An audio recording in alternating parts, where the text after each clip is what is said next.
guys, it's Tactingo here. I just wanted to take a quick rundown on this character that we took to level 100 in Breach. This is a summoner, and I wanted to kind of go over the gear choices that we made, talk about the gem setups, and take a look at the final tree. So to begin with, we chose United in Dream, and it's worth pointing out here that this is a very expensive item. You don't need this to make the build work.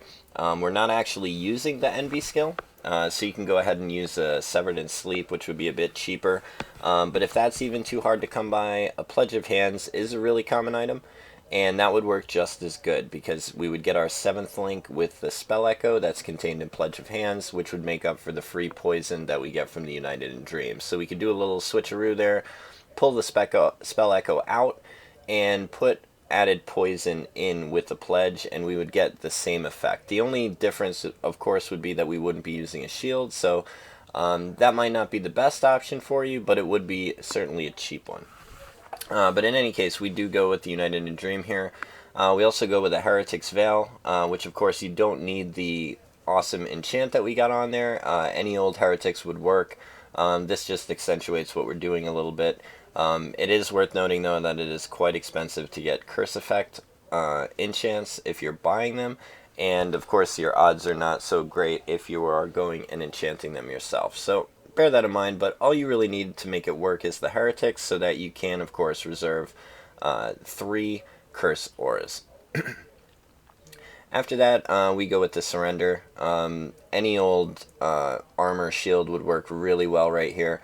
You could, of course, go Armor EV Hybrid too. Really doesn't matter. What we're looking for in this slot is something that's really tanky, that's got a good amount of life on it, and a high block chance. And that's really all we're looking for, is something that's going to add some survivability to our build.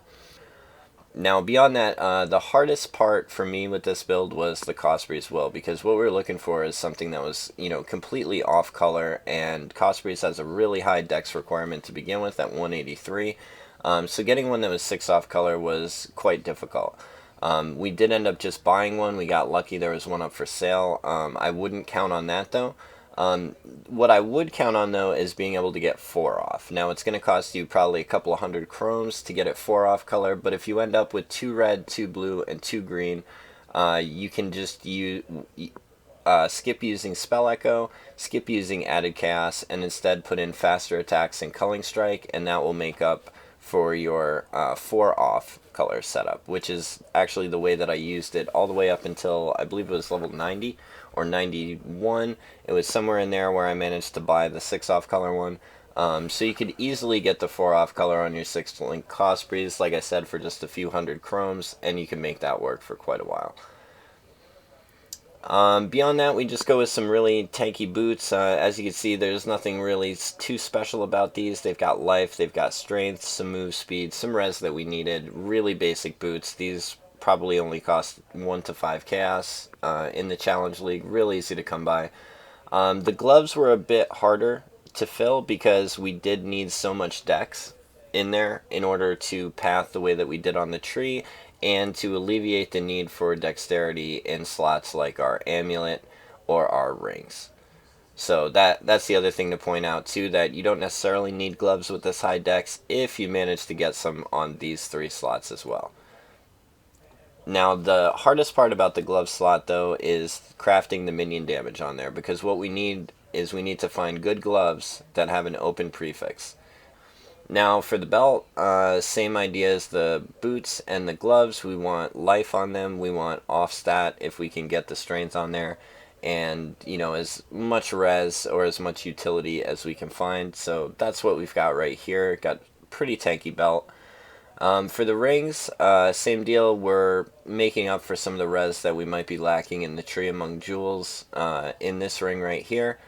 And then this ring right here is obviously for the chaos res. We got one that has high explicit chaos res, along with the fact that it is an amethyst ring, so we get quite a bit, actually 42% chaos res from wearing this ring, and life and mana regen, and very similar to what we get on this one. We've got life, some flat mana, and res.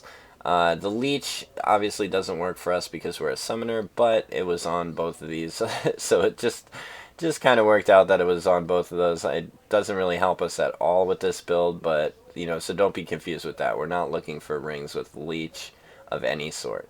This was really just to cover the resistances and to fill out our life total a little more. The final slot is the Citabreath amulet here, where we've got enemies can have one additional curse corrupted on it. I got this one really luckily early on in the league when it was only 30 chaos. Something like this a bit later on in the league is probably going to cost quite a bit more or not be sold because someone will have already bought it and will be using it.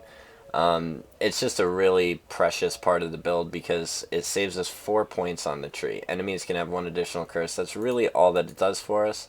Now, when we look at the tree here, you'll see that I still have these 4 points spec'd.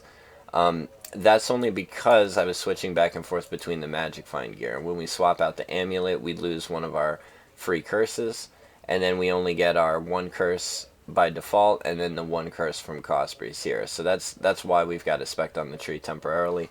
But otherwise, that's what that corruption basically gives us back, is another 4 points on the tree. Which, yeah, we're passing by anyway, but 4 points could mean another jewel socket, could mean a bunch of life, could mean a bunch of regen, or life and mana, which is actually where we switch it from. These 4 points would just go over here if we weren't magic finding. Now to talk about the magic finding, because that's something that I did quite a bit this league, in between while I was leveling, just to break up the monotony of the leveling process. Sedima's, Goldworm, a Parandus belt, some Venter's rings, and some random gold ammi are really all that you need to turn this thing into a magic finder. You could of course just swap out the added chaos damage or the spell echo depending on how high a tier map you're magic finding, and drop in item rarity gem, along with these changes to gear.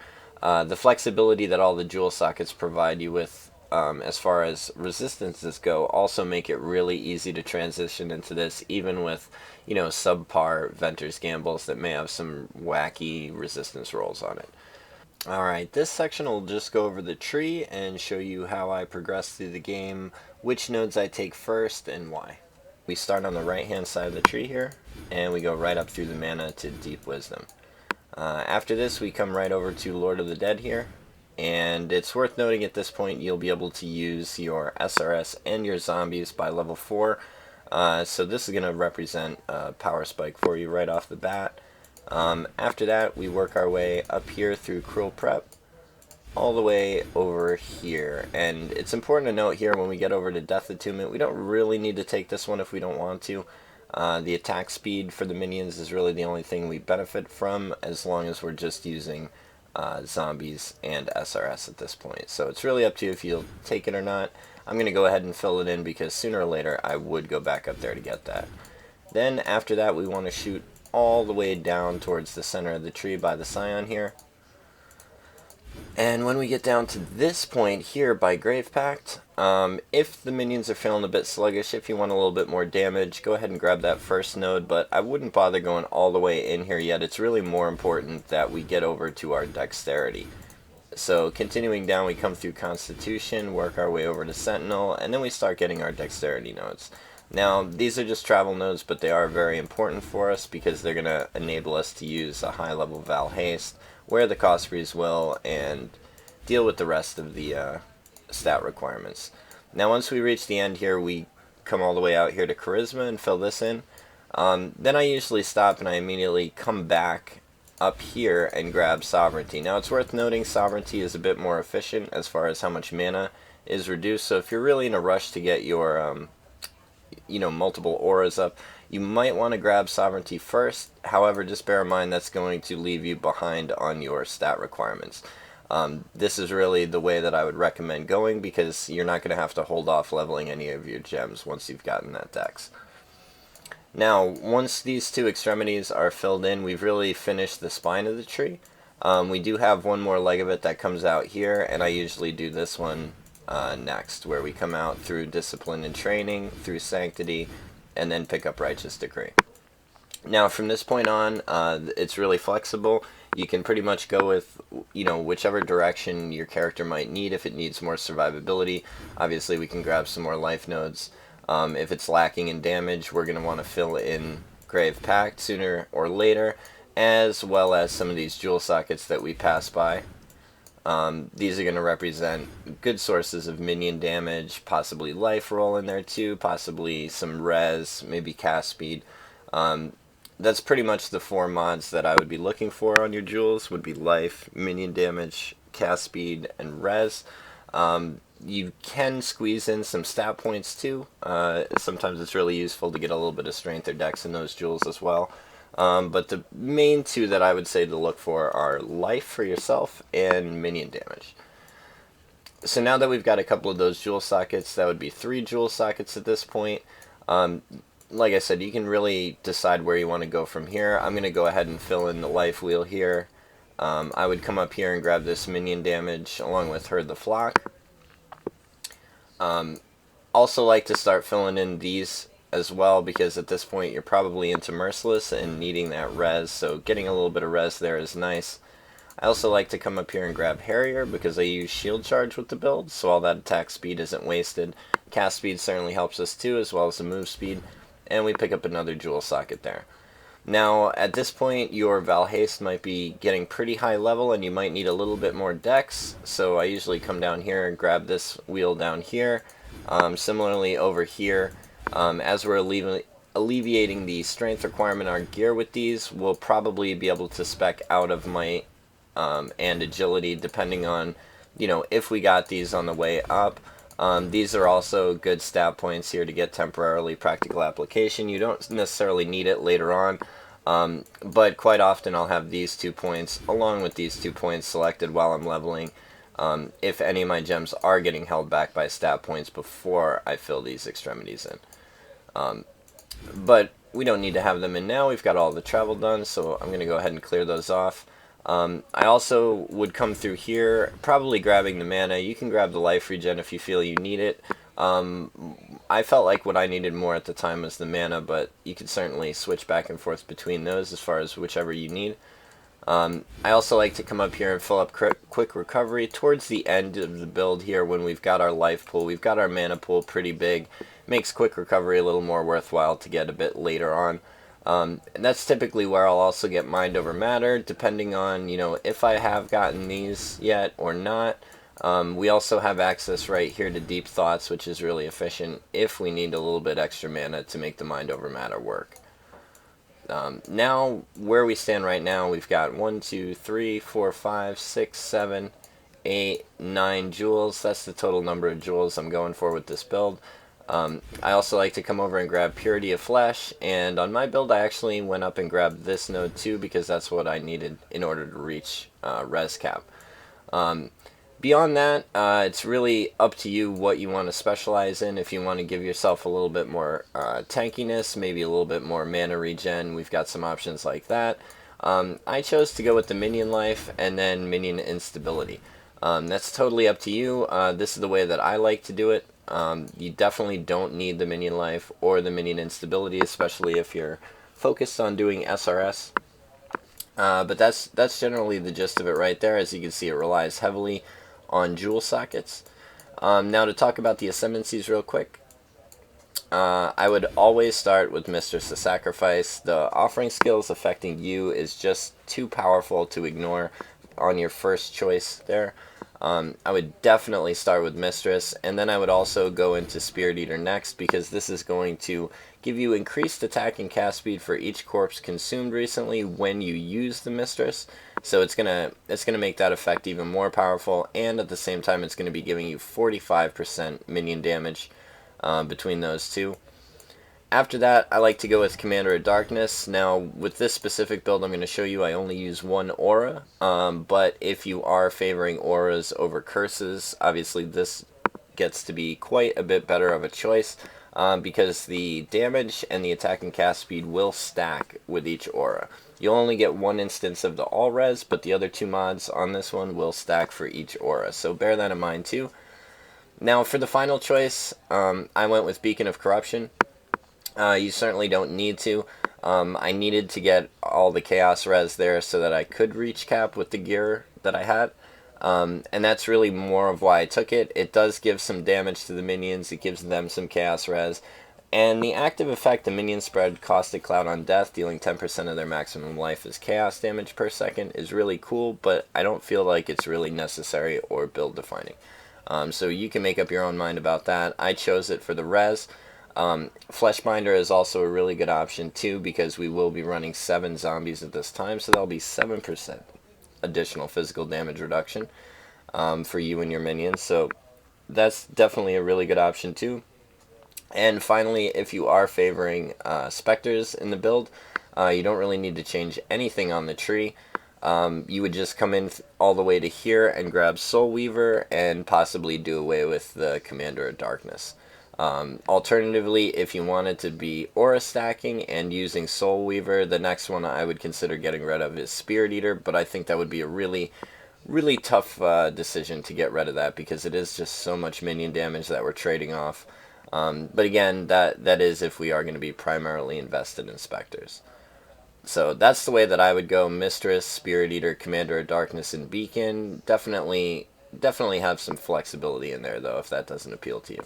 Optimization.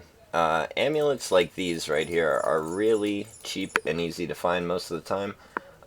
Breath might be a bit expensive with the minion damage corrupt on it. But generally speaking, Foible, Winterheart, Eye of Chayula, just random rare amulets, Stone of Lazwar, these Shaper Seed as well. These are amulets that you can get pretty cheap, where people are corrupting them in the hopes that they get +1 curse, and then when they end up with minion damage, they usually sell them pretty cheap. Summoners are not really down the mainstream of the meta right now, so you can usually find these a bit cheaper than other random corrupts, and it will get minion damage into that slot. I would highly recommend the Foible or Breath. Breath is obviously the typical go-to for this sort of thing, because it does have the explicit minion damage roll too. But these are going to run you a bit more currency than something like the Foible, which the Foible at the same time is going to help you out with your mana, and it's also going to help you out with your attribute requirements.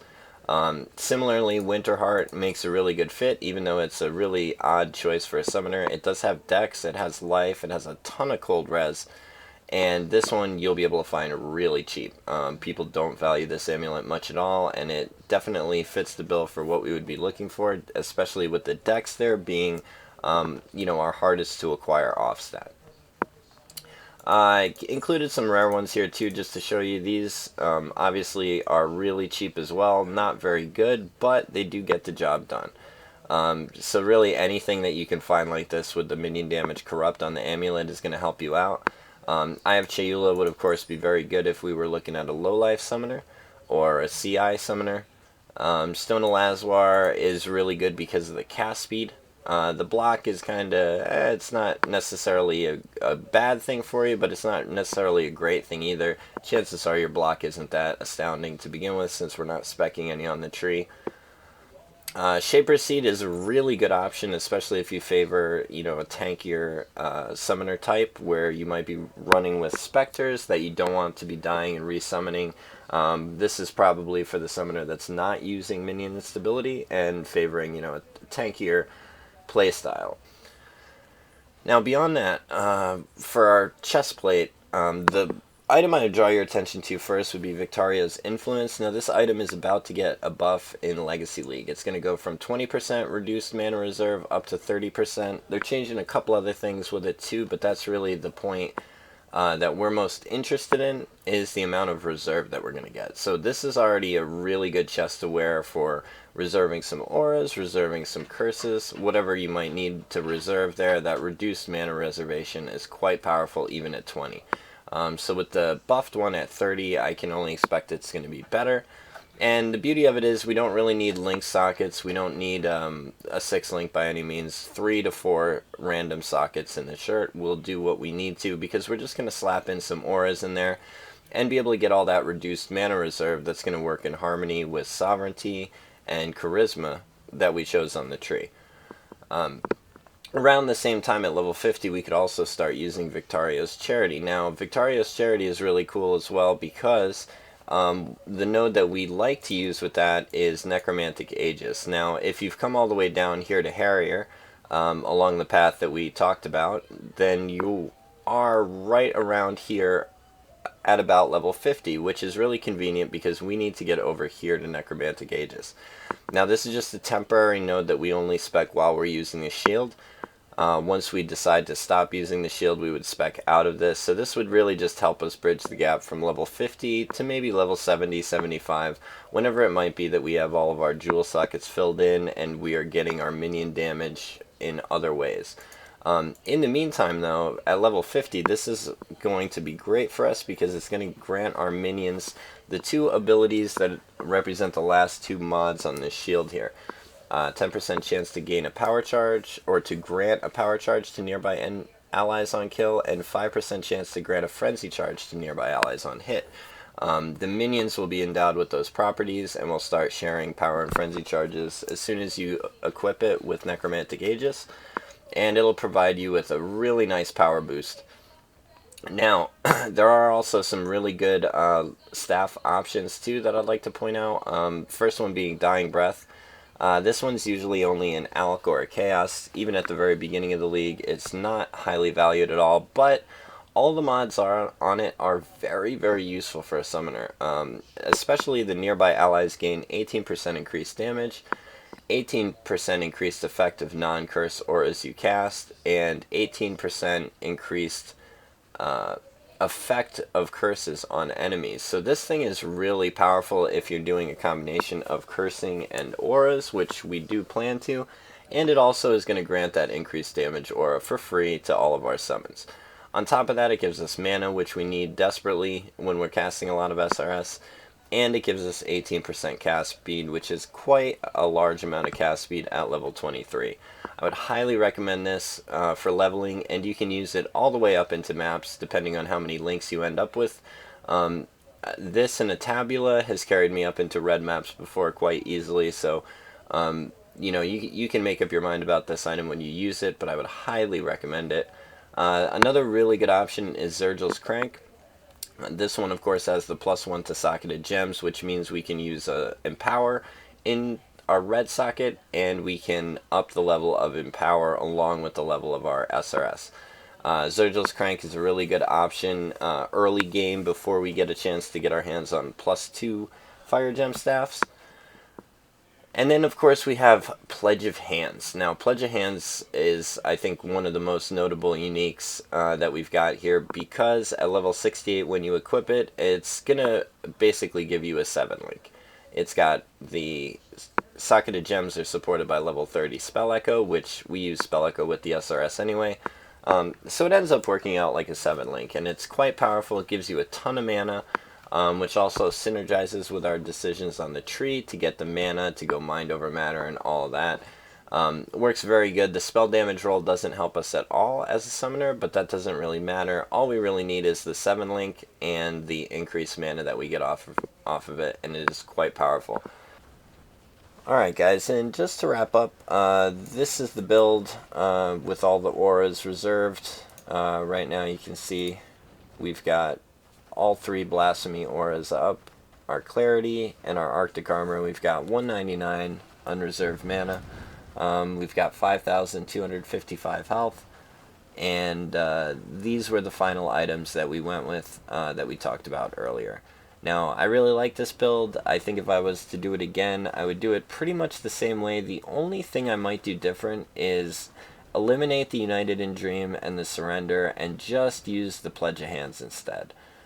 Ultimately, the Pledge of Hands functions the same way as the United in Dream does, because we get the poison from the gem if we use the Pledge, and we don't have to use the Spell Echo in our main link if we use the Pledge. So there's that little bit of a trade-off, swapping the Spell Echo for the poison, but we still end up with a 7-link, and we don't have to off-color the Cosprey's if we do that. Pledge of Hands is really easy to color these colors. It's going to default blue and red anyway. So that would be a really good cheap option where you wouldn't have to use the United in Dream, you wouldn't have to find the Surrender, and you wouldn't have to off-color the Cosprey's. Similarly, if we did have that set up and we had our SRS in the staff, we could use Victario's Influence for a chest plate, and then we could put all of these curses and or auras into the chest plate, and use that instead of the heretic. So you can basically eliminate all 4 of these items in favor of cheaper options if you wanted to. Some of the things that would remain the same, of course, would be the gloves having an open prefix so you could craft minion damage. The amulet having the +1 curse would be even more important if you were using multiple curses, because we wouldn't be getting the +1 from cost freeze. But we could also get the +1 curse in the boot if we switched over to wind screams, or in either of the rings if we switched to Dodra's damnings. So those are some cheap options too that would eliminate the need to have the +1 curse on the amulet as well. So in that fashion, you can do the build very, very cheaply using a Pledge of Hands, using a Victoria's Influence, maybe an Alpha's Howl for a helm instead, and you know, a Dodra's ring or windscreen boot to make up for that curse that we have there. It could be quite a cheap build if you really wanted to. At the beginning of a league, it's pretty much going to have to be. The other thing I'd point out too is with the flasks, we definitely want at least 1 bleed, and we want at least 1 freeze. The rest of it's really up to you, but my general rule of thumb with flasking is I like to flask for whatever I'm low on. So you can see here on our defensive page we have 29% EV, not too bad on the EV, but pretty low on the armor, so I like to use a granite along with a basalt. And you'll see if we hit both of them at the same time, we go up to 72 fizz reduction. Obviously quite a bit. We also have Arctic armor on there too, so we get a little bit more physical reduction that way. And of course we do have our golem here, which is adding to our fizz reduction total there. So there are a lot of ways you could do this that wouldn't be nearly as defensive as the way that we've set it up. We were trying to level those, so we did want to increase our survivability as much as we possibly could. Instead, you could drop out Temp Chains and Feeble. You could drop out Arctic Armor as well, and you could put a couple of damage auras in place of those. If you were wearing the Charity, or the Victoria's Influence rather, it would be even easier to get those large auras off than it is for us right now. So it does have a lot of flexibility, and even more flexibility within the cheaper option. So bear that in mind too. Don't feel like you need to acquire these items in order to make it work. So that's it, guys. I hope you guys enjoyed it. Like I said, I'm sorry it's been really rushed and kind of crammed together at the end here, but I hope it covered all the bases. If you guys have any questions, feel free to come to my channel. Usually on Twitch at Attack Dingo. Usually once a day for 6 to 8 hours a day. Typically in the evening, Eastern Standard Time. I don't really have a set schedule with it though. So tune in or message me in-game if you have any questions with it. Like I said, I hope you guys enjoyed it, and good luck out there.